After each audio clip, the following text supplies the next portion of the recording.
সোজা কথা অনুষ্ঠানে আপনাদের সবাইকে স্বাগত জানাচ্ছি। দেশে এবং বিদেশে বসে যারা দেশ টিভির অনুষ্ঠান দেখছেন তাদের সকলের জন্য আমাদের শুভেচ্ছা। আমাদের আজকের অনুষ্ঠানের বিষয় মন্ত্রিসভার সম্প্রসারণ। এই অনুষ্ঠানে অংশগ্রহণ করার জন্য যারা স্টুডিওতে আমন্ত্রিত হয়েছেন তাদের সঙ্গে আপনাদের পরিচয় করিয়ে দিই। আমার বাঁ দিকে রয়েছেন ডক্টর ইমতিয়াজ, ঢাকা বিশ্ববিদ্যালয়ের আন্তর্জাতিক সম্পর্ক বিভাগের অধ্যাপক ও বিশিষ্ট রাজনৈতিক বিশ্লেষক। তার পাশে রয়েছেন জনাব মোহাম্মদ এ আরাফাত, রাজনৈতিক বিশ্লেষক এবং একটি বেসরকারি বিশ্ববিদ্যালয়ের অধ্যাপক। প্রিয় দর্শক, আপনারা জানেন যে গত বৃহস্পতিবার দুপুরে আমাদের বর্তমান মহাজোট মন্ত্রিসভা সম্প্রসারণ করেছেন প্রধানমন্ত্রী শেখ হাসিনা। নতুন কয়েকজন মন্ত্রী এবং প্রতিমন্ত্রী শপথ নিয়েছেন এবং আজকে নতুন মন্ত্রী এবং প্রতিমন্ত্রীদের দপ্তর বন্টন করা হয়েছে এবং পুরনো অনেক মন্ত্রীর দপ্তর পরিবর্তন করা হয়েছে। ইতিমধ্যে বিভিন্ন গণমাধ্যমে এই পরিবর্তন, দপ্তর পরিবর্তন এবং মন্ত্রিসভার সম্প্রসারণ ইত্যাদি খবর আমাদের সব দর্শকের জানা হয়ে গেছে। আমি প্রথমে ডক্টর ইমতিয়াজের কাছে জানতে চাইব যে এই যে দপ্তর পুনর্বন্টন এবং নতুন দপ্তর যে দিল, যে কয়েকটা আপনি দেখেছেন, এর মধ্যে প্রাথমিক প্রতিক্রিয়া কি আপনার? ধন্যবাদ জাহাঙ্গীর ভাই। এখানে একটাই খালি আমার মনে হয় যেটাকে নিয়ে হয়তো আলোচনা হবে, সেটা হলো স্বরাষ্ট্রমন্ত্রী, হোম মিনিস্টার সাহারা খাতুনকে সরিয়ে মহিউদ্দিন খান আলমগীরকে দেয়া, সেটা নিয়ে। কারণ যেহেতু ল অ্যান্ড অর্ডার নিয়ে বেশ হইচই হচ্ছিল এবং অনেক সমালোচনা হচ্ছিল, সেটার ব্যাপারে যেহেতু মহিউদ্দিন খান আলমগীর একজন প্রাক্তন আমলা, তার যথেষ্ট এক্সপেরিয়েন্স আছে, বিশেষ করে আমলার দিক থেকে যে ম্যানেজমেন্ট এক্সপেরিয়েন্সটা দরকার একজন মন্ত্রী, বিশেষ করে পুলিশের মতন একটা বাহিনীকে সামাল দেওয়া এবং তার উপরে ল অ্যান্ড অর্ডারকে ঠিক করা, সেটা নিয়ে আমার মনে হয় কিছুটা হয়তো আলোচনা থাকবে। অন্যগুলো আমি মনে করি একেবারে নন ইভেন্ট। কারণ মনে রাখতে হবে যে যেখানে সমস্যাগুলো ছিল, নর্মালি পরিবর্তনটা হয় যেখানে সমস্যাগুলো থাকে। সমস্যাগুলো যে ছিল, যেটা নিয়ে আলোচনা সমালোচনা হচ্ছে, সেটা হলো পদ্মা ব্রিজ, সেটা ছিল ডেস্টিনি, সেটা ছিল সোনালী ব্যাংকের বিষয়, হলমার্ক, এই যে বিষয়গুলো, এগুলো ছিল সমস্যা নিয়ে সমালোচনা ছিল, বা এমনকি প্রফেসর ইউনূস, এগুলো ছিল সমালোচনা। সেগুলোর কোনো এই রদবদলে সেগুলোকে ট্যাকেল করার মতন আমরা দেখছি না। তো একটাই খালি আমি মনে করি যে হোম মিনিস্ট্রি সেই জায়গায় একটা পরিবর্তন হয়েছে, অন্যগুলো আমি মনে করি নন ইভেন্ট। এটা সম্পর্কে কি বলবেন? ডাক ও টেলিযোগাযোগ মন্ত্রণালয়ে পেয়েছেন সাহারা খাতুন। আমি অবাক হয়েছি কিছুটা, কারণ যেই ধরনের এক্সপেরিয়েন্স দরকার বা যেই ধরনের বিশেষ করে টেলিকমিউনিকেশন এখন হাইলি, এটা আরাফাত আরও ভালো বলতে পারবে, যেই সফিস্টিকেশনে চলে গেছে, সেটার এক্সপেরিয়েন্স কতখানি আছে ওনার সেটা আমার জানা নেই। আমি যতদূর জানি উনি মনে হয় লয়ার হিসেবে, সেটা কতখানি উনি সামাল দিতে পারবেন সেটা দেখার বিষয়। তবে যেভাবে আমরা দেখেছি পুলিশের বিষয়ে যেই ইনএফিসিয়েন্সিটা ধরা পড়েছিল, সেখানে আমরা মনে করি না যে খুব একটা উনি ওখানে কিছু একটা করতে পারবেন। তবে দেখার বিষয়। আমি কিছুটা অবাক হয়েছি বিশেষ করে ওনাকে ওই জায়গায় দেয়া। ধন্যবাদ ডক্টর ইমতিয়াজ। জনাব আরাফাত, আপনার প্রাথমিক প্রতিক্রিয়া এই রদবদলে? আমার যেটা মনে হয় যে এটা একটি রাজনৈতিক সিদ্ধান্ত এবং এর মূল কারণ হয়তো এরকম হতে পারে যে একটি পর্যায়ে এসে এক ধরনের ইনার্শিয়া চলে আসে মিনিস্ট্রির মধ্যে, এবং আমি ব্যবস্থাপনার ছাত্র হিসেবে বলবো যে জব রোটেশন এক ধরনের মোটিভেটিং ফ্যাক্টর হিসেবে কাজ করে। তো এই ধরনের একটা হয়তো নতুন একটা উন্মাদনা, একটা নতুন ধরনের জীবনী শক্তি আনার একটা প্রচেষ্টা অংশ হিসেবে জব রোটেট করার ওই প্রক্রিয়ার অংশ হিসেবে এই পরিবর্তনগুলি বা এই পরিবর্ধনগুলি করা হয়েছে, সেটাই আমার মনে হয়। আর তো এটাই আমি মনে করি মূলত। তবে যেটি বললেন ডক্টর ইমতিয়াজ, যেটি বললেন যে স্বরাষ্ট্র মন্ত্রণালয়ের যে বিষয়টি মহিউদ্দিন খান আলমগীর সাহেবের, আসলে আমার ব্যক্তিগত যে আন্ডারস্ট্যান্ডিং, কিছু কিছু মিনিস্ট্রি আছে দেখবেন বাংলাদেশে যেখানে যাকে আপনি মন্ত্রী বানান খুবই ফোকাসড হয়ে যান, কিন্তু কারণ মন্ত্রণালয়গুলি নেচারই ওরকম। যেমন পরিকল্পনা মন্ত্রণালয় এবং তার মন্ত্রী, তাকে কিন্তু আমরা খুব সচরাচর দেখি না, তাকে নিয়ে কোনো বিতর্কই না, অনেকে জানেও না এবং মন্ত্রণালয়ের নেচারটাই ওরকম। কিন্তু স্বরাষ্ট্র মন্ত্রণালয়টা এমন একটি মন্ত্রণালয়, ওখানে খুব শক্ত মানে কঠিন ব্যাপার, মানে বিতর্কিত না হয়ে থাকাটা। কারণ এমনভাবে প্রাত্যহিক জীবনে আমাদেরকে এই মন্ত্রণালয়ের পারফরমেন্স বা তার কাজের আউটপুট আমাদেরকে এফেক্ট করে। সো আমরা কনস্ট্যান্টলি কিন্তু এই মন্ত্রণালয়কে চোখের মধ্যে রাখি। একটা মাইক্রোস্কোপের নিচে রাখলে আপনি কিছু না কিছু ভুল ত্রুটি ধরা পড়বে। তো সাহারা খাতুনের ব্যাপারে আমার যেটি মনে হয় যে উনি পারফরমেন্স ওয়াইজ কতটুকু সাকসেসফুল হয়েছেন, ফেল করেছেন, এটা হয়তো খুঁটিনাটি বিচার বিবেচনার বিষয় আছে। বাট উনি সবচেয়ে বেশি বিতর্কিত হচ্ছেন আমার মতে বিভিন্ন ধরনের কমেন্ট করার কারণে, এবং সেটিও কিন্তু একটি নতুন ফেনোমেন ইন বাংলাদেশের পলিটিক্সে। যে এত গণমাধ্যম কিন্তু কিছুদিন আগেও ছিল না, ছিল গ্র্যাজুয়াল ডেভেলপমেন্ট, বাট হুট করে এক্সপোনেনশিয়াল একটা ডেভেলপমেন্ট হচ্ছে। এবং আমাদের রাজনীতিবিদ এবং মন্ত্রী মিনিস্টার যারা, তাদের কিন্তু আসলে মিডিয়াকে হ্যান্ডেল করার আমার কেন জানি মনে হচ্ছে স্পেশাল ট্রেনিং লাগবে এখন। কারণ আপনি একটি প্রশ্নের উত্তর 2 মিনিটে দিচ্ছেন, সেখান থেকে 2 মিনিট কিন্তু দেখানোর সুযোগ হয় না, সম্ভব হয় না। ওখান থেকে 9 সেকেন্ড বের করে যখন দেখানো হয় তখন অনেক সময় ডিস্টর্টেড হয়ে যায়। এটা কি ইন্টেনশনালি করছে? Not necessarily. তো অনেক এখন মনে হয় আমাদের জিজ্ঞেস করা উচিত কত সেকেন্ড তোমরা প্রচার করবা বাবারা, বলে নাও আমি অতটুকুর মধ্যেই পুরো কথা বলবো। এরকম বিষয়গুলি হয়তো গ্র্যাজুয়ালি আমাদের আসতে হবে। তো otherwise Sahara Khatun is known to be a very honest person. উনি স্বরাষ্ট্র মন্ত্রণালয়ের সাথে তার ব্যাকগ্রাউন্ড বা একাডেমিক বলেন বা প্রফেশনাল বলেন, উনি লয়ার ছিলেন, আইনের মানুষ ছিলেন, সেদিক থেকে একটা সামঞ্জস্য ছিল। কিন্তু এই ওনাকে টেলিকমিউনিকেশনে দেওয়া হচ্ছে ডাক, এখানে আমি জানি না ওনার ব্যাকগ্রাউন্ড কতটুকু হেল্প করতে পারে।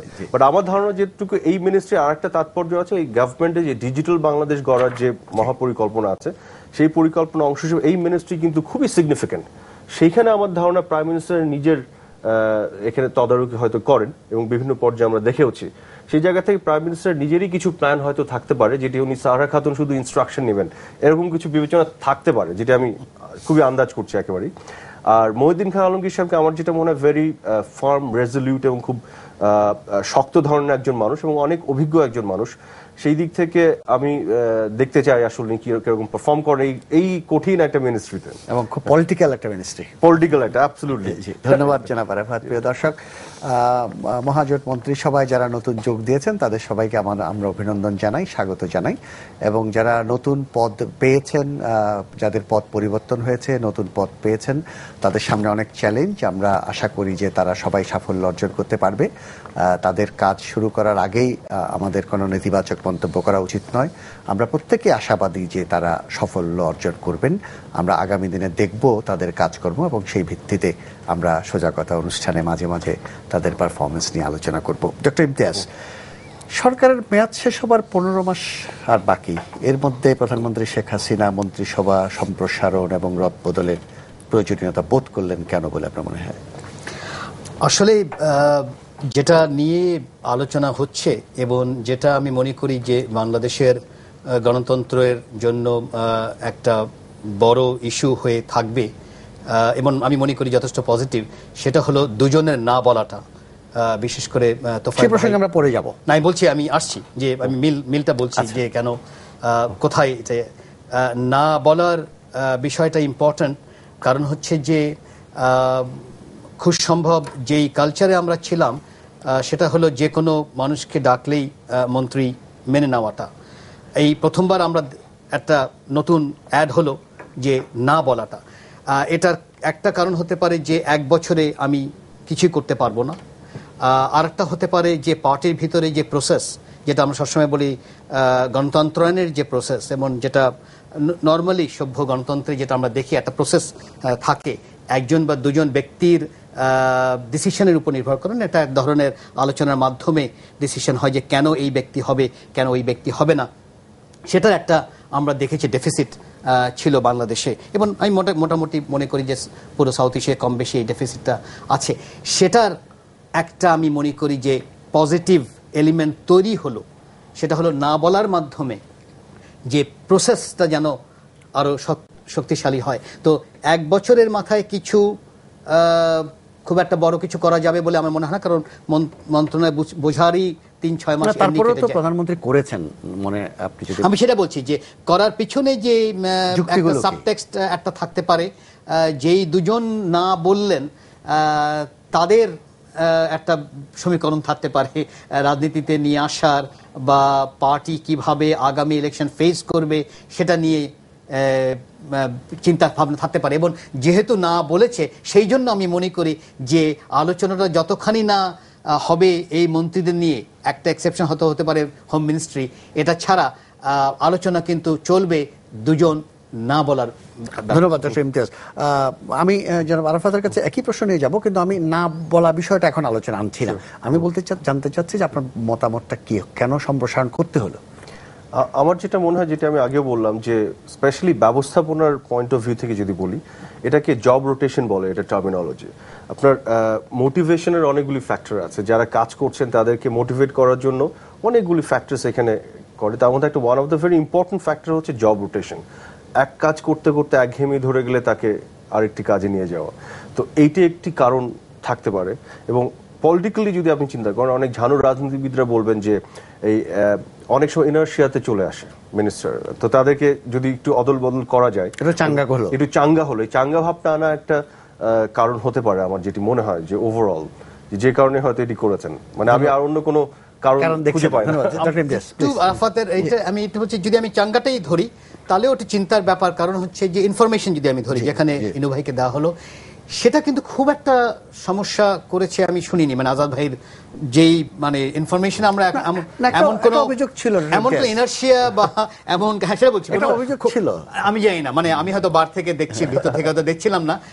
আমি মনে করি যে যেখানে সমস্যাগুলো ছিল সেই সমস্যার ক্রাইটেরিয়ার মধ্যে ইনফরমেশন পড়ে না বড় আকারে। আমি বলছি বড় আকারে যেগুলো পড়ছিল, যেখানে মনে হচ্ছিল যে রদবদল হওয়া খুবই প্রয়োজন, না হলে বাংলাদেশের ইমেজ থেকে শুরু করে অনেক জায়গায় থেমে গেছে, ইনভেস্টমেন্টের ব্যাপার আছে, সামনে ইলেকশন লড়াই করার ব্যাপার আছে, সেখানে যেই স্থবিরতা সেটা দেখছি না। এবং যেখানে যেখানে দেওয়া হয়েছে হোম মিনিস্ট্রি বাদে, আমি মনে করি না যে ওই চাঙ্গা হওয়ার যে বিষয়টা ওই এক জায়গায় মনে হয় মহিউদ্দিন খান আলমগীর যে ওখানেই মনে হয় থেমে থাকলো, অন্য আমি মনে করি না যে খুব একটা ইনার্শিয়ায় আপনি ইনফরমেশন মিনিস্টার সাহেবের কথা বলছিলেন, এরকম একটা অভিযোগ আওয়ামী লীগ মহলে এবং সরকারি মহলে আছে। আমরা খবরের কাগজে বিভিন্ন কলামে দেখেছি যে বর্তমানের মিডিয়া গভর্নমেন্ট ফ্রেন্ডলি না, both private and public media.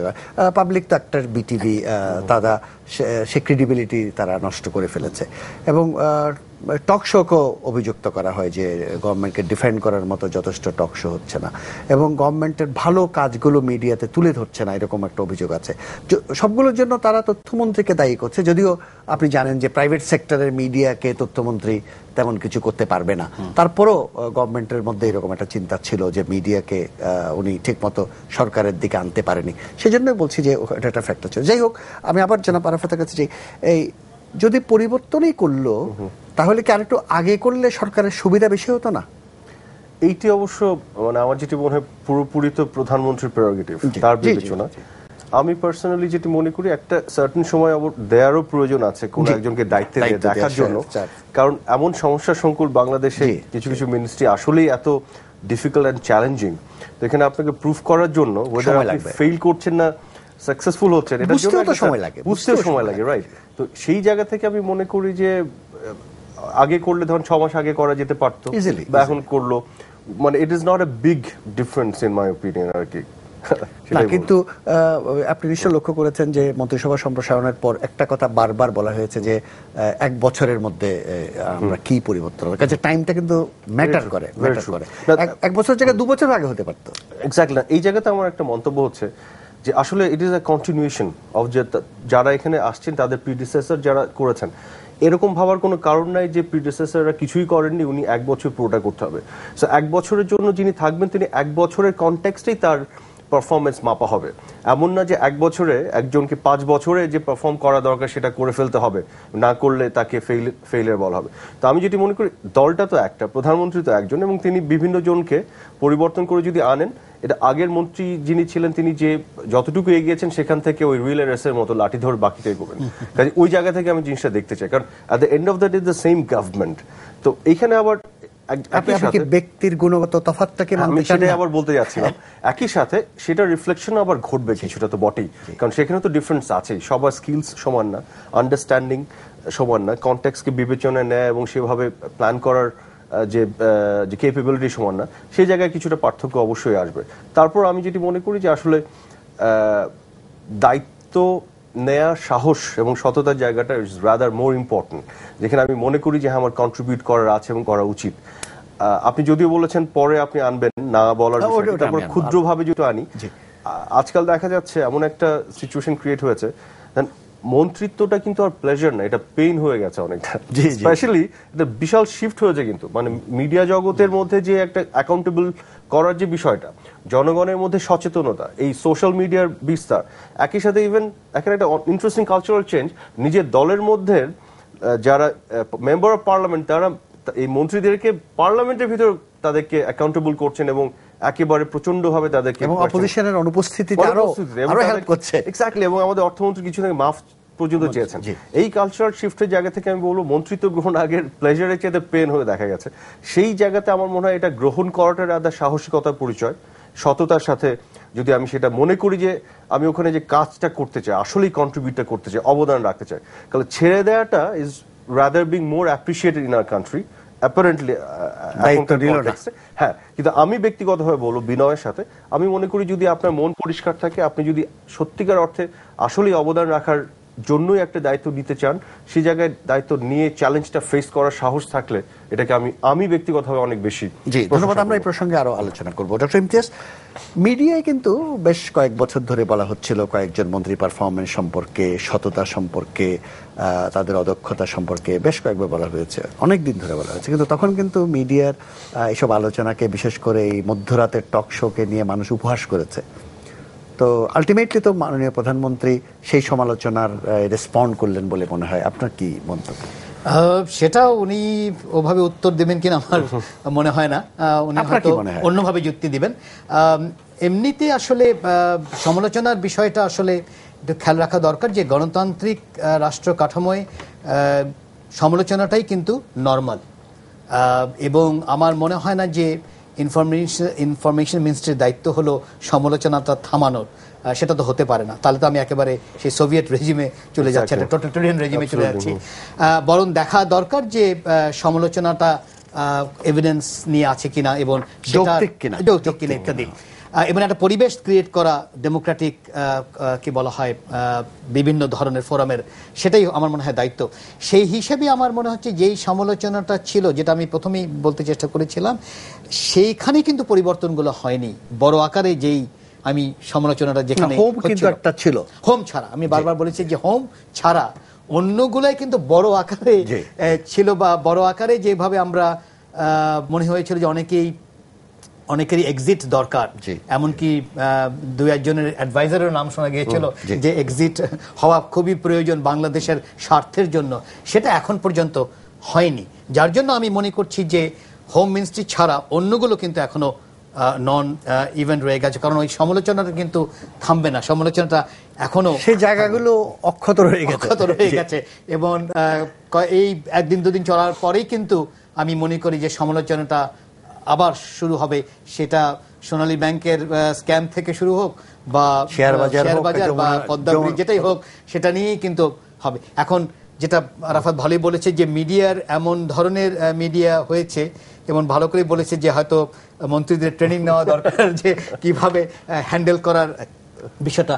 কিন্তু বড় কথা হলো যে আমি যেটা মনে করি যে গণতান্ত্রিক কাঠামোর মধ্যে ওই যে ডিসেন্টিং হওয়ার যে বিষয়টা, সেটা কিন্তু এখনো মানসিকতার মধ্যে অতখানি আসেনি।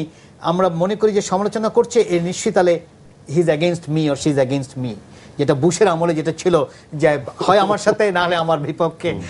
আমি সমালোচনা করেও যে পক্ষে থাকতে পারি, সেই বিষয়টার মধ্যে আমি মনে করি, যেটা নিয়ে হয়তো আলোচনা আর একটু পরে আরো বেশি হবে, দুইজনের না বলার মাধ্যমে সেটার একটা শুরু হলো যে আমি আছি কিন্তু আমি এই যাত্রায় থাকলাম না এই কারণে। এই যে সমালোচনার একটা বিষয়টা, আমি মনে করি যে গণতন্ত্র কাঠামোর জন্য এটা একটা শুভ সূচনা। ধন্যবাদ।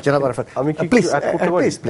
ডক্টর ইমতিয়াজ যেটি বলছেন যে মিনিস্ট্রিগুলো নিয়ে প্রশ্ন ছিল, আমি সম্ভবত আমি আজ করতে পারছি। একটি হচ্ছে ফাইন্যান্স মিনিস্ট্রি, যে বিষয়গুলি এসছে, একটি হচ্ছে স্বরাষ্ট্র হোম মিনিস্ট্রি অবশ্যই, আরেকটি হচ্ছে যোগাযোগ, যেটি কমিউনিকেশন। ফরেন মিনিস্ট্রি সম্পর্কেও প্রশ্ন আছে। ফরেন মিনিস্ট্রি সম্পর্কে আছে, বাট এত বড় আকারে এই তিনটির মতন হয়তো নেই। বাট ফরেন মিনিস্ট্রি রিসেন্ট কিছু অ্যাচিভমেন্টও আছে, সমুদ্র জয়, এটা সেটা সবকিছু নিয়ে। তো এই তিনটে মিনিস্ট্রি কিন্তু খেয়াল করে দেখবেন আসলেই কিন্তু আমাদের প্রাত্যহিক জীবনের প্রতিটি বিষয়কে এত কাছাকাছি, মানে ক্লোজলি অ্যাফেক্ট করে, যে এগুলো কিন্তু খুব বেশি স্ক্রুটিনির মধ্যে থাকে automatically. Finance ministry, home ministry and যোগাযোগ যোগাযোগ তো বিশাল আকারে ঘর থেকে বেরোলেই যোগাযোগ এক্স্যাক্টলি।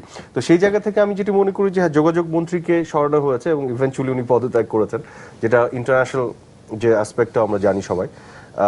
এখনকার যোগাযোগ মন্ত্রীকে নিয়ে অনেকেই মনে হয় তুষ্ট, অনেকে বলতে শুনি উনি যথেষ্ট ঘোরাঘুরি করেন এই সেই active performance evaluation, it's a different issue altogether. এটা আমি ব্যক্তিগতভাবে মনে করি সবাই দেখছে যে he is trying his best. হ্যাঁ, এই দেখার জায়গা থেকে অনেকে সর্ট অফ হ্যাপি, বাট আমি একাডেমিক হিসেবে মনে করি এটা আরো পারফরমেন্স ইভ্যালুয়েশনের সাথে এটা সম্পর্ক না, সেটা আলাদাভাবে দেখার বিষয় আছে। আর একটি যেটি হোম মিনিস্ট্রি হয়ে গেল পরিবর্তন, finance ministry is the only one which is left. তো সেই জায়গাতে আমি জানি না ওখানে ওই অর্থে কোনো মন্ত্রীকে সরানোর তো কোনো সিদ্ধান্ত আমরা এই ইনিশিয়েটিভে দেখিনি। মন্ত্রী নেওয়া হয়েছে এবং পোর্টফোলিও চেঞ্জ হয়েছে, এবং যেগুলো দুটো তিনটা একসাথে ছিল সেগুলো ভেঙে ভেঙে আলাদা আলাদাভাবে দেওয়া হচ্ছে। ওই স্টেপস কিন্তু এখনো আসেনি যে কাউকে সরিয়ে দেওয়া। Abul Hossain is the only one যিনি সরে গেছেন বা সরে দেওয়া হচ্ছে, আর কেউ কিন্তু এরকম ঘটনা ঘটেনি যেটা আমরা দেখেছি।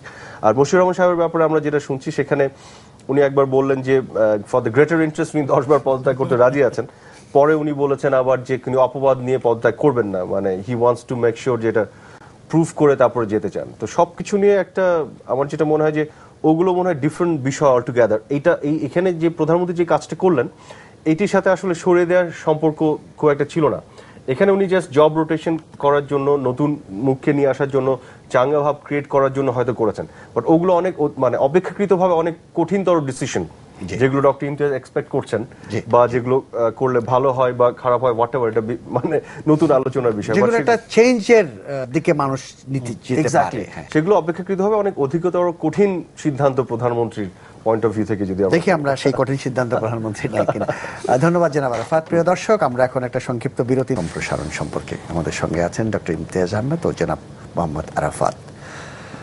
বিরতির আগেই আলোচনার মধ্যে উঠে এসেছিল প্রথম দিকে ডক্টর ইমতিয়াজের বক্তব্যে যে বিশিষ্ট রাজনীতিবিদ আওয়ামী লীগ নেতা জনাব তোফায়েল আহমেদ এবং ওয়ার্কার্স পার্টি প্রধান জনাব রাশেদ খান মেনন, এই দুজনকেই মন্ত্রিসভায় যোগদানের জন্য আমন্ত্রণ জানানো হয়েছিল এবং দুজনেই সবিনয়ে সেরা প্রত্যাখ্যান করেছেন, যেটা বাংলাদেশের বর্তমান রাজনীতিতে একটা বহুল আলোচিত বিষয় এবং অনেকে প্রশংসার সঙ্গে বিষয়টিকে দেখছেন, কেউ কেউ অবশ্য সমালোচনাও করছেন। আমি ডক্টর ইমতিয়াজের কাছে যাই। এই যে জনাব তোফায়েল আহমেদ এবং জনাব রাশেদ খান মেননের এই যে প্রত্যাখ্যান, মন্ত্রিত্ব না নেওয়া, যেটা আপনি শুরুতেই বলেছেন যে একটা নতুন সংস্কৃতির জন্ম হয়েছে, এই এপিসোডটাকে আপনি কিভাবে দেখেন?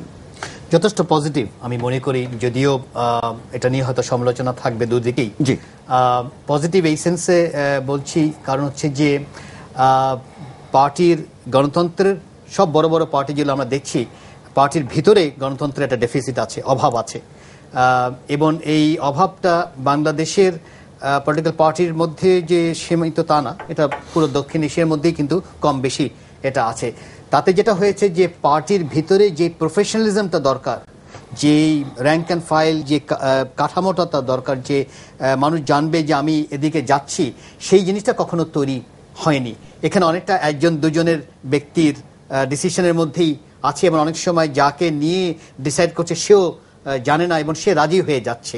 এই যে রাজি হওয়ার সংস্কৃতিটা চলে এসেছিল, যেটা এক ধরনের ইলেকট্রাল অথরিটারিজম তৈরি হয়েছিল, বা ডেমোক্রেটিক অথরিটারিজম যদি বলা হয়, এই ইলেকট্রাল ডেমোক্রেসি বা ইলেকট্রাল অথরিটারিজম থেকে আমি মনে করি একটা নতুন ধাপ এটা অ্যাড হলো, যেখানে না বলার বিষয়টা হলো এমনভাবে না বলা যে আমি আছি কিন্তু আমি এই ব্যাপারে না। তাতে যেটা হবে যে পার্টির ভিতরেই যে গণতন্ত্রের চর্চাটা আমি মনে করছি যে বা মানে এটা বড় হওয়ার একটা সম্ভাবনা তৈরি হলো। হবে কিনা সেটা আর একটু দেখা, কিন্তু সম্ভাবনাটা হলো। এখানে মনে রাখতে হবে যে তোফায়েল ভাই এবং মেনন ভাই দুজনেই কিন্তু, আমি যদি মনে করি, আমরা যারা মোটামুটি এখন বয়স হয়ে গেছে, আমরা কিন্তু বড় হয়েছি তাদের নাম নিয়েই, কিন্তু দুজনেই বড় পলিটিশিয়ান। জন্মই হয়নি তখন, হ্যাঁ 60s যদি আমি বলি, 68, 69, মতিয়া মেনন বলতে যে গ্রুপ ছিল, মেনন ভাই আরো আগে, এবং মেনন ভাই হ্যাঁ তারও আগে ডাকসুর ভিপি, সে বলছি, এবং তোফায়েল ভাই, এরা সবাই ইতিহাসের, দুজনই কিন্তু ইতিহাসের পাতার মধ্যে অলরেডি চলে এসেছে, যার জন্য জনগণেরই কিন্তু অনেক আশা আছে। জনগণও চাচ্ছে যে এই ধরনের ব্যক্তিত্ব কেন তৈরি হচ্ছে না। কারণ মনে রাখতে হবে যে আমি যদি আওয়ামী লীগের কথাই বলি, আওয়ামী লীগ কিন্তু অনেক বড় পুরাতন পার্টি, এবং এখানে বড় বড় নেতা তৈরি হয়েছে। সেখানে বড় বড় নেতা তৈরি হবে না একজন বা দুজনের উপর নেতা তৈরি হবে, সেই জিনিসটার যে সমালোচনা তৈরি হয়েছিল সেটা থেকে আমি মনে করি এটা নতুন ধাপ হয়েছে যে হ্যাঁ, এরা এক সময় যে রোলটা প্লে করেছিল তাদের অনেকটা বয়সের শেষে এসেও, রাজনীতির যে বয়স যেটাকে বলা হয় সেখানে এসেও তার একটা বড় রোল প্লে করতে পারবে বা করার জন্য একটা কাঠামো তৈরি করলো, এই আশাটা আমি মনে হয় এই দুজনের না বলার মধ্যে আসলো। এখন কতখানি হবে, কতখানি ডেপথ পারবে সেটা দেখার বিষয়। ধন্যবাদ ডক্টর ইমতিয়াজ। জনাব আরাফাত এই প্রসঙ্গে আমি এটাকে একটু অন্যভাবে দেখতে চাই প্লিজ। একটি হচ্ছে যে আপনি যেটি বললেন যে ওনারা দুজনই সবিনয়ে না বলেছেন, আমি বলবো যে তোফাল আহমেদ অবশ্যই সবিনয়ে না বলেছেন, তবে মেনন সাহেব খুব একটা সবিনয়ে না বলেননি। উনি একটা ক্ষুব্ধ প্রতিক্রিয়া ব্যক্ত করে নাটা বলেছেন এবং উনি অভিযোগ করেছেন যে পৃথিবীর কোনো সভ্য দেশে হয়তো এই ভঙ্গিতে আমন্ত্রণ আছে, এটি ওনার জানা নেই। তবে এখানে আমি যেটি বলতে চাই সেটি হচ্ছে যে আমরা সবাই এক্সপেক্ট করব যে ডেমোক্রেটিক প্রসেসগুলো আরো মানে গণতন্ত্রায়ন হবে, এখানে আরো আলোচনা এবং অ্যাকোমোডেশন পার্টিসিপেশনের জায়গাগুলি তৈরি হবে, সেটা আমাদের লক্ষ্য, সেখানে আমরা যেতে চাই। But at the same time as of now যে রুলস অফ বিজনেসের যে নিয়ম কানুনগুলি আছে তার মধ্যে কিন্তু বিষয়গুলি এরকমই আছে যে ক্যাবিনেট ডিভিশন সবকিছু দেখে এবং মন্ত্রীদের বৈঠক থেকে শুরু করে এবং ক্যাবিনেট সেক্রেটারি কিন্তু এগুলো কনভে করে এবং সারা মানে মোটামুটি প্রত্যেকবার এইভাবে যে জিনিসগুলো হয়ে আসছে। সেই জায়গা থেকে আমি মেনন সাহেবকে অনুরোধ করব যে এখানে অভিযোগের মধ্যে সীমিত না রেখে যাতে এই প্রসেসগুলি আর উন্নততর করা যায় সেখানে যদি উনি কন্ট্রিবিউট করতে পারেন এবং আওয়ামী লীগের অন্যান্য যারা নেতারা আছেন, অফকোর্স প্রাইম মিনিস্টারের প্রতি তো এই আবেদনটা থাকবে যে আরো পার্টিসিপেটরি একটা সিস্টেমের মধ্যে যাওয়া যায়। এটি একটি ব্যাপার। আরটি যেটি বলতে যাচ্ছিলাম যে না বলা দু রকমের আছে আমার মতে। একটি হচ্ছে যে আমি যখন কোনো অন্যায় দেখছি এবং তার বিপক্ষে প্রতিবাদী হয়ে, যেমন যেটিকে ম্যানেজমেন্টের ভাষায় বলে হুইসেল ব্লোয়িং, যেটা বলে যে এথিক্যাল প্র্যাকটিস করতে যে আমি যদি একজন এমপ্লয়ি হয়ে একটি ম্যানেজমেন্টের একটি অর্গানাইজেশনের যদি দেখি ওখানে কিছু অন্যায় হচ্ছে, তখন আমি সেটার প্রতিবাদ করব ইন্টারনালি। প্রতিবাদ করে যদি এটা শুধরে না যায় তখন আমি প্রতিবাদ করে বাইরে এটি ফ্ল্যাশ করে দেব এবং আমি তাদের সাথে থাকবো না। এইখানে না বলার বিষয় একরকম, কিন্তু বিষয়টিকে আসলে ওইভাবে ঘটেছে কিনা আমরা আজকের এখানে কনটেক্সটে যদি দেখি, যে পর্যায়ে সে নাগুলি বলা হয়েছে এবং যে অভিযোগের ক্ষেত্র তৈরি করা হয়েছে সেখানে আমার মনে হচ্ছে কোথায় জানি যে সময়টা আছে অল্প, গভর্নমেন্ট এখন বিশাল বিতর্কের মধ্যে আছে রিসেন্ট বিভিন্ন অ্যাক্টিভিটি নিয়ে, সবকিছু চিন্তা করে এখানে যতটা না, আমার ব্যক্তিগত ওপিনিয়ন একেবারে আমি ভুল হতে পারি, যতটা না প্রতিবাদী হওয়া এই নায়ের মধ্যে আছে তার চেয়ে কোথায় জানি সাহসের অভাব আছে ইন মাই ওপিনিয়ন অ্যাবসলিউটলি। তো সেই জায়গায় দাঁড়িয়ে আমি মনে করি যে দায়িত্ব না নিতে চাওয়ার বা দায়িত্ব নেয়ার ক্ষেত্রে ভয়ের জায়গাটি কিন্তু আমি অ্যাপ্রিসিয়েট করতে চাই না।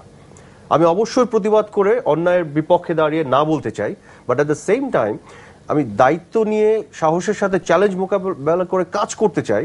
সেইখানে যদি আমি না বলে ফেলি ভয় পেয়ে, সেটিকে আমি অ্যাপ্রিসিয়েট করতে চাই না অ্যাট দ্য সেম টাইম। তো সেইখানে আমার অবস্থানটি। কিন্তু ইন্টারেস্টিংলি একটা জিনিস খেয়াল করে দেখবেন, ইভেন এই গভর্নমেন্ট যখন ক্ষমতায় আসে 2008 সালে শেষ ইলেকশনের পর 2009 থেকে শুরু করে, তখনও এক ধরনের গুঞ্জন শুরু হয়েছিল যে শেখ হাসিনা যদি সোনিয়া গান্ধীর মতন একটা রোল নিয়ে নেন, কোথায় জানি যে দায়িত্ব না নিয়ে অন্য জায়গায় থাকলে একটা অ্যাপ্রিসিয়েট করা বা এই থেকে মোটিভেট করা হচ্ছে। আমি কিন্তু এটা বুঝি না, কারণ সোনিয়া গান্ধী যে প্রধানমন্ত্রী তো নেন, সেটা একটা ডিবেটের কারণ, সেটা একটা ডিবেটের কারণ এবং she was not an Indian, she had a different context altogether, এবং সেই ডিবেটটাকে উনি প্রশ্রয় দিতে চাননি বলে উনি কাজ করছেন। এবং না নিয়ে উনি যে ক্ষমতা কমে গেছে ওনার তাও তো না, at the same more powerful than the prime minister, she is enjoying মানে same power as much as you do if she was the prime minister, same thing। কিন্তু তো সেই জায়গা থেকে এই যে দায়িত্ব বা পদ পদবি নেয়ার ব্যাপারটা উপেক্ষা করলে বা না বললে অ্যাপ্রিসিয়েশনের যে কালচারটা, এটা সম্ভবত একটা কারণে হতে পারে। কারণ আমরা সবসময় দেখেছি যে এই মন্ত্রিত্ব বা পদ পদবি যতটা না দায়িত্ব তার চেয়ে বেশি লোভ লালসার জায়গা হয়তো ওইভাবে পাবলিক পারসেপশনে চলে গেছে এবং যারাই যেতে চাই ধরেই না হয় এটা পেয়েছে, তারা লুফে নিচ্ছে টাকা বানাবার জায়গা। হ্যাঁ, এক্স্যাক্টলি, টাকা বানাবার সামথিং। তো এই এতদিন ধরে আমরা দেখেছি সবাই লুফে নেয়, এখন কিছু মানুষ না বলছে, আমার মনে হয় সেই পয়েন্ট অফ ভিউ থেকে অ্যাপ্রিসিয়েশনটা আসছে। জি, ধন্যবাদ জনাব আরাফাত। প্রিয় দর্শক, একটা আমি টেলিফোন আছে, প্রিয় দর্শক টেলিফোন আছে, দর্শকদের তাদের মতামত শুনি। হ্যালো হ্যালো, জি বলুন। জি, আমার নাম নজিবুল ইসলাম, আমি কক্সবাজার থেকে বলছি। জি মজিব সাহেব বলুন। জি, আমি আরাফাত ভাইয়ের কাছে একটা প্রশ্ন করতে চাই। জি প্লিজ। এটা হলো যে এখানে বলা হচ্ছে প্রখ্যাত রাজনীতিবিদ তোফায়েল আহমেদ এবং রাশেদ খান মেননের জি। মন্ত্রিসভা প্রত্যাখ্যান করাটা একটা গণতান্ত্রিক একটা নতুন গণতান্ত্রিক চর্চা হলো, সংস্কৃতির চর্চা হলো। তো আরেকটা কথা হলো, আমার কথা হলো যে ক্যাবিনেট সচিব ওনাদেরকে আমন্ত্রণ জানানোটা যদি না বলা হয়ে থাকে, এটা কতটুকু গণতান্ত্রিক চর্চা? আর ওনাদের মতো দায়িত্বশীল এবং অভিজ্ঞ রাজনৈতিক ব্যক্তিদের মন্ত্রিসভার দায়িত্ব এড়িয়ে যাওয়াটা এবং মন্ত্রিসভার দায়িত্ব না নেওয়াটা কতটুকু রাজনৈতিক তাদের যে দায়িত্ব এবং দেশপ্রেমের পরিচয় দিয়েছেন? জি, ধন্যবাদ। ধন্যবাদ আপনাকে। Next telephone please. Hello. Hello, জি বলুন। আমি খুলনা থেকে অনুপ বলছি। জি বলুন বলুন। তোফায়েল আহমেদ নিঃসন্দেহে সংগঠনের জন্য একজন নিবেদিত প্রাণ। জি। উনি একজন ভালো সংগঠক জি এবং উনার বক্তব্যের কালকে কিন্তু বেশ উনি আবেগপ্রবণ হয়েছিলেন। জি জি দলে কিন্তু আবেগ দেখানোর কোনো জায়গা নেই। জি। এবং আমার প্রশ্নটা হচ্ছে, দল যেখানে তাকে মন্ত্রিত্বের জন্য সিলেক্ট করলো, সেখানে তিনি মন্ত্রিত্ব না নিয়ে দলের আইন শৃঙ্খলার প্রতি কতটুকু শ্রদ্ধাশীল থাকলেন, এই বিষয়ে আমি স্যারের কাছে একটু জানতে চাচ্ছি। জি ধন্যবাদ। জনাব আরাফাত, খুব সংক্ষেপে রিঅ্যাকশনটা। আচ্ছা, একটা জিনিস যেটা আমি মনে করি, তোফায়েল আহমেদ সাহেব আসলে দলগতভাবে ওনাকে অ্যাপ্রোচ করা হয়নি, যেটি প্রধানমন্ত্রী নিজেই বলেছেন, এবং প্রধানমন্ত্রী নিজেও as a president of Awami League approach করেননি। কাজে প্রধান মানে শেখ হাসিনা ভঙ্গের প্রশ্ন আসে না। এক্স্যাক্টলি, শৃঙ্খলা ভঙ্গের প্রশ্ন আসেনি। তবে একই সাথে ডিউ প্রসেসের মধ্যে রুলস অফ বিজনেস মেনে যে প্রসেসে করা হয়েছে, ক্যাবিনেট ডিভিশনের যে সেক্রেটারি করেছেন, সেখানে তোফায়েল আহমেদ সাহেব তার বিবেচনায় উনি যেটি বলছেন, এটাকে আমি সত্য ধরে নিতে চাই, যে উনি সাংগঠনিকভাবে অনেক বেশি কাজ করতে চান। আমরা বঙ্গবন্ধু শেখ মুজিবুর রহমান এই কাজ করেছেন, বয়কনিষ্ঠ মন্ত্রী থাকা অবস্থা আত্মজীবনীতে আছে, আগে থেকে আমরা জানি যে উনি সাংগঠনিকভাবে কাজ করার জন্য এটি করেছেন। সেটি একটি আরো তাৎপর্যপূর্ণ বিবেচনা হতে পারে, সেই দিক থেকে আমি ওনাকে স্যালুটই করবো ইন এ ওয়ে। তবে মেনন সাহেবের বক্তব্যের মধ্য দিয়ে প্রথমে কিন্তু আমরা ধরে নিয়েছিলাম সিমিলার একটা কারণ না বলছেন, বাট পরে আমরা দেখলাম উনি অনেক ক্ষুব্ধ, ওনার মূল জায়গাটি কনসেন্ট্রেটেড হয়ে গেছে ক্যাবিনেট ডিভিশনের সচিব কেন বললো। কিন্তু তার একটা পয়েন্ট ছিল জনাব আরাফাত, মেনন সাহেব বলেছেন যে ওনার পার্টি পলিট ব্যুরো ওনাকে অনুমোদন দেয়নি। এইটাকে আমি অনেক বেশি করতে পারতেন। এক্স্যাক্টলি, আমি এটাকে অনেক বেশি শ্রদ্ধা চোখে দেখতে চাই যে উনি ওনার পার্টি ডিসিশনের উপর এক্স্যাক্টলি, কিন্তু সেই জিনিসটা থেকে উনি আবার প্রসিডিউরাল রিজনে চলে গেছেন, সেটা খুব হালকা বিষয়, হালকা হয়ে গেল। উনি কিন্তু আরো বেশি শ্রদ্ধার পাত্রে থাকতে পারতেন, কিন্তু এই ক্ষোভটা প্রকাশ করার মধ্য দিয়ে জিনিসটা একটু হালকা হয়ে গেল। ধন্যবাদ জনাব আরাফাত। ডক্টর ইমতিয়াজ, এই জনাব আরাফাত একটা কথা তুলেছেন, এই নিয়ে খুব সংক্ষেপে একটা মন্তব্য চাই। আমাদের এই মন্ত্রী নিয়োগের পদ্ধতিটা আরেকটু ডেমোক্রেটিক সিস্টেমে আনা যায় কিনা? এটা যে ভঙ্গিতে মন্ত্রী পরিষদ সচিব ওয়ান ফাইন মর্নিং টেলিফোনে একজনকে বলছে আপনি কিন্তু কাপড় চোপড় রেডি হয়ে যান, আজকে আপনার শপথ, এটি কি এক্সপেক্টেড প্রসিডিওর হওয়া উচিত, নাকি এটা আরেকটু ডেমোক্রেটিক ভঙ্গি হতে পারে? এখানে দুটো জিনিস, একটা আগে বিষয়টা না বলে পারছি না, যার জন্য বলেছিলাম আরাফাত মনে হয় তখনও জন্ম হয়নি। দুজনের সাহসের ব্যাপারে আমার মনে হয় না কোনো প্রশ্ন তোলা উচিত, কারণ 68, 69-এর মুভমেন্ট, 71 যেভাবে তারা মুভমেন্ট করেছে এবং আমরা যারা চোখে দেখেছি, সেখানে যখন সাহসের কমতি থাকার কথা তখনই যখন ছিল না, এই বয়সে এসে সাহসের কমতি হবে। হ্যাঁ, কিন্তু আমি মনে করছি না যে ওই জিনিসটা বড় আসে। একটা হতে পারে যে হ্যাঁ, 1 বছরের মাথায় অনেক ব্যক্তি হয়তো নাই বলবে, কারণ হচ্ছে কিছু করার এত বড় চ্যালেঞ্জ আমি এত বড় চ্যালেঞ্জ নিতে পারবো না। এবার এখানে আমি মনে করি না সাহসের বিষয়টা আসে। প্রসিডিউরের ব্যাপারটা বলে রেখি, যেটা বলছে খুব টেকনিক্যাল কথা বলছে, সেটা হলো যে ডিসিশনটা মনে রাখতে হবে যে আমি একজনকে মন্ত্রী বানাচ্ছি, তার সাথে আমি কথা বলবো, তো আমি তো কথা বলবো, আমি তো জাস্ট ওটা যেটা ও যেটা বলছে সেটা হলো যে প্রসিডিউরটা, সেটা হলো কথা বলার পরে ওটা ফাইনাল ইনভিটেশন, সেটা হলো প্রসিডিউর। আগের যে বিষয়টা আমি মনে করি মেনন ভাই, বা যদিও তোফায়েল ভাই অত বড় করে বলেননি, কিন্তু মেনন ভাই যেটা ক্ষুব্ধ যেটা হলো যে আমি 1-to-1 তো বসবো, আমাকে বলবে যে আপনাকে এইটা দায়িত্ব দেওয়া হচ্ছে, আপনি এটা করবে। হঠাৎ করে যদি আমি তৃতীয় ব্যক্তির কাছ থেকে আমিও যদি শুনি হঠাৎ করে একটা ফোন আসছে যে কি বলে ঢাকা ইউনিভার্সিটির অমুক একটা দায়িত্ব দেওয়া হচ্ছে এবং ভিসি কোনো কথাই বললেন না, তা আমি তো স্বাভাবিকভাবে অবাকই হব। ওই প্রসিজিয়ারটা হয়তো তাই আছে, কিন্তু সেটা আমি মনে করি না বড়। বড়টা হলো ডেকে বসা, কালেকটিভলি ডিসিশন দেওয়া, এবং পার্টিরই মনে রাখতে হবে যে আমি কিন্তু পার্লামেন্ট, মানে আমি কোন ধরনের ডেমোক্রেসিতে আছি। আমি কিন্তু পলিটিক্যাল পার্টির ডেমোক্রেসিতে আছি কিন্তু এখানে। এবং এখানে কিন্তু ব্যক্তিগত বিষয়ই নয়, সেটাই বলছি, এখানে প্রেসিডেন্সিয়াল সিস্টেমও না, কিন্তু একেবারে পার্লামেন্টারি সিস্টেম। সেখানে পলিটিক্যাল পার্টির ভিতরে আলোচনাটা হওয়াটাই স্বাভাবিক, প্রসিজিওরের কথাটা না, কিন্তু সেটা পরের ব্যাপার। সেখানে হচ্ছে যে প্রথমত আলোচনা হয়নি, এবং বলা যে এটা পার্টির থেকে তাকে বলা হয়নি, সেটাই আমি তো অবাক হয়েছি। কেন পার্টির ডেমোক্রেসি তো আমি আছি, আমি তো অন্য কোনো ডেমোক্রেসির মধ্যে নেই। তার মানে কি আমি কি অন্য একটা ডেমোক্রেসি তৈরি করছি? পার্টির ডেমোক্রেসির যে কাঠামোটা, সেখানে কিন্তু পার্টিটা বসবে, তারপরেও 1-to-1 বসা দরকার, যে আমি এই দায়িত্ব দিচ্ছি ইত্যাদি। সেই জায়গায় আমি মনে করি ক্ষুব্ধর ব্যাপারটা আমি মনে করি যথেষ্ট সংগত। মানে ধন্যবাদ ডক্টর ইমতিয়াজ। আরো একটা টেলিফোন আছে, আমরা শুনি। হ্যালো, আসসালামু আলাইকুম। ওয়ালাইকুম আসসালাম, বলুন। বাজার মুন্সিগঞ্জ থেকে কামরুল ইসলাম জাহাঙ্গীর বলছি। জি কামরুল সাহেব বলুন। আমার প্রশ্ন হচ্ছে, এই যে বিতর্কিত মন্ত্রী যারা অতি কথনে পটু, জি, এদেরকে অপসারণ না করে এই মন্ত্রিসভার লাভে এসে যে সম্প্রসারণ করা হলো, এতে তাদের প্রতি যে ব্যয় বা জাতি বহন করবে, এমনিতে পদ্মা সেতুর জন্য বিভিন্ন স্কুলের ছাত্রদের কাছ থেকে টিফিনের পয়সা পাচ্ছে, অনুদান নেওয়া হচ্ছে। এখন কি ভিক্ষুকদের কাছ থেকে? জি ধন্যবাদ আপনার মতামতের জন্য। Next telephone please. Hello, hello, ওয়ালাইকুম আসসালাম, বলুন। জি জি, আমি ঢাকা থেকে বলছিলাম। জি জি, আর সেটা হলো যে বেসিক্যালি যে সাহসের ব্যাপারটা যে নয় এবং প্রসিজারের ব্যাপারটা যে নয়, এটাই বিষয়টা হলো যে আলোচনা করা হয়নি। জি, living in a democratic country, তো যেভাবে আপনার লিডাররা আপনার লিডারশিপে আসে, মনে হয় যে তাদেরই দেশ, জি, বাবার দেশ অর্থাৎ আমার দেশ। জি ধন্যবাদ আপনার মতামতের জনাব আরাফাত। আপনার নিশ্চয় মনে আছে যখন মহাজোট সরকার ক্ষমতায় আসলো, মন্ত্রিসভা গঠন করলো, অনেকে একটু অবাক হয়েছিলেন, অনেকে অবাক হয়েছে, আমাদের যদি স্মৃতিশক্তি দুর্বল না হয়। এবং অনেকে প্রত্যাশা করেছিলেন, যারা মহাজোটকে ভোট দিয়েছিলেন তাদের অনেকে প্রত্যাশা করেছিলেন যে তোফায়েল আহমেদের মতো নেতা, রাশেদ খান মেননের মতো নেতা, আরো আব্দুর রাজ্জাকের মতো নেতা এরা ক্যাবিনেটে থাকবে। কিন্তু যে কোনো কারণে হোক, এটা মাননীয় প্রধানমন্ত্রীর বিবেচনা, তারা ক্যাবিনেটে থাকেননি। 4 বছর পরে, প্রায় 4.25 বছর পরে, মেয়াদের 1 বছর আগে সেই রাশেদ খান মেনন, সেই তোফায়েল আহমদকে মন্ত্রিসভায় সংযুক্ত করার জন্য আমন্ত্রণ জানানো কতটা যুক্তিযুক্ত বলে আপনি মনে করেন? যাদেরকে আমি শুরুতে নিইনি, ওদের যোগ্যতা তো বাড়েনি নিশ্চয় 3 বছরে।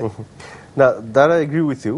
এখন ব্যাপারটা হচ্ছে যে, যেটা আমরা বললাম যে আমাদের কনস্টিটিউশনটা যেভাবে আছে এবং আমাদের কালচার অ্যান্ড প্র্যাকটিসটা যেভাবে হয়ে আসছে, সেখানে দেখা গেছে যে সংখ্যাগরিষ্ঠ দলের এমপিরা যাকে প্রধানমন্ত্রী বানিয়ে দিচ্ছেন, তিনি কিন্তু খুবই ক্ষমতাধর একজন ব্যক্তি হচ্ছেন এবং তার প্রেরোগেটিভ, তারই ডিসক্রিপশন হিসেবে থেকে যাচ্ছে বিষয়গুলি, এবং তিনি কিন্তু ক্যাবিনেট তৈরি করছেন তার মতন করে, এবং আইনানুগভাবেই কনস্টিটিউশন। এবং আমার প্রশ্ন হচ্ছে সেটা কতটা সুবিবেচনার কাজ হয়েছে, সেটাই আমি বলছি। তো সেই জায়গা থেকে মানে বিবেচনাটি উনারই। এখন যে প্রশ্নটি আপনি ছুড়ে দিলেন, মানে একটু difficult for me two answer it in a way, যে আর অন্য যে কেন আগে করা হলো না, এখন আমি তাদেরকে আগে যোগ্য বিবেচনা করিনি। আমি যখন সরকার বিপদের মধ্যে পড়েছে তখন তাদের সাহায্য চাইলাম। এটা একটা সুবিধাবাদী দৃষ্টিকোণ হলো না?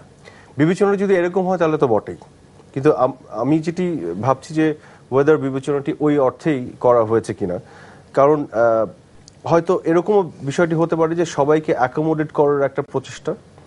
এটা কি সেই লেভেলের লিডার? এটা অ্যাকোমোডেশনের ব্যাপার আসে না, আপনার সাথে আমি এগ্রি করি। আসলে এখানে যারা আছেন, স্পেশালি তোফায়েল আহমেদের কথা, উনি অতি উচ্চমানের লিডার শুধু বললে হবে না, আমাদের ইতিহাসের অংশ হিসেবে উনি আছেন, এবং মহাজোটের নেতা হিসেবে রাশেদ খান মেনন একটা উঁচু মাপের। অ্যাবসলিউটলি। আচ্ছা ঠিক আছে, ডক্টর ইমতিয়াজ, আপনার কোনো কমেন্ট আছে? আমি যে প্রশ্ন করলাম, যে একটা জিনিস স্পষ্ট হয়েছে যে যেভাবে 4 বছর আগে সাজানো হয়েছিল যেই ব্যক্তিদের দ্বারা এবং নতুন মুখ দিয়ে, তখন চিন্তা করা হয়েছিল যে এই নতুন মুখগুলি ডেলিভার করতে পারবে। আমার মনে হয় শেষ সময় এসে বোঝা গেছে যে যেই ক্যাবিনেট তৈরি করা হয়েছিল তারা ডেলিভার করতে পারছে না, এবং যেহেতু আগামী ইলেকশন আর 1 বছর বাকি আছে, এখানে নতুন ধরনের যদি আমি কাঠামো তৈরি না করি তাহলে ওই ইলেকশনই ঝামেলা হবে। সেই হিসাবে আমি মনে করি পরিবর্তনটা চাচ্ছিলেন। ধন্যবাদ ডক্টর ইমতিয়াজ, ধন্যবাদ মোহাম্মদ আরাফাত। প্রিয় দর্শক, আজকের আলোচনার দুটো দিক আছে। সর্বশেষ যেটা আমরা আলোচনা করলাম, জনাব তোফায়েল আহমেদ এবং জনাব রাশেদ খান মেননের মন্ত্রিসভায় যোগ না দেওয়ার যে কারণগুলো হয়েছে সেগুলো সম্পর্কে আমাদের রাজনৈতিক সংস্কৃতি প্রসঙ্গে ভবিষ্যতে অনেক আলোচনার জন্ম দেবে, অনেক বিতর্কের জন্ম দেবে। আমরা সেই আলোচনা এবং বিতর্ককে স্বাগত জানাই। এর মধ্য দিয়ে যদি আমাদের রাজনৈতিক সংস্কৃতির ইতিবাচক কোনো পরিবর্তন হয়, সেটাই হবে এই না বলার থেকে আমাদের অর্জন হবে। আর দ্বিতীয়ত হলো, মাননীয় প্রধানমন্ত্রী মহাজোট মন্ত্রিসভা সম্প্রসারণ করেছেন, কয়েকজন মন্ত্রীর পোর্টফোলিও বদল করেছেন। আমরা নতুন মন্ত্রীদেরকে আবার এই অনুষ্ঠানের পক্ষ থেকে স্বাগত জানাই, এবং যাদের পোর্টফোলিও নতুন হয়েছে আমরা আশা করি যে তারা তাদের নতুন দায়িত্ব যথাযথ গুরুত্বের সঙ্গে এবং সাফল্যের সঙ্গে করবে। আমরা আমাদের অনুষ্ঠানে মাঝে মাঝে মন্ত্রিসভার কাজকর্ম নিয়ে পর্যালোচনা করার চেষ্টা করব। এই তাদের নতুন মন্ত্রীদের সাফল্য কামনা করে আজকে সোজা কথা অনুষ্ঠান আমরা এখানেই শেষ করছি। সবাইকে অনেক ধন্যবাদ। খুদা হাফেজ।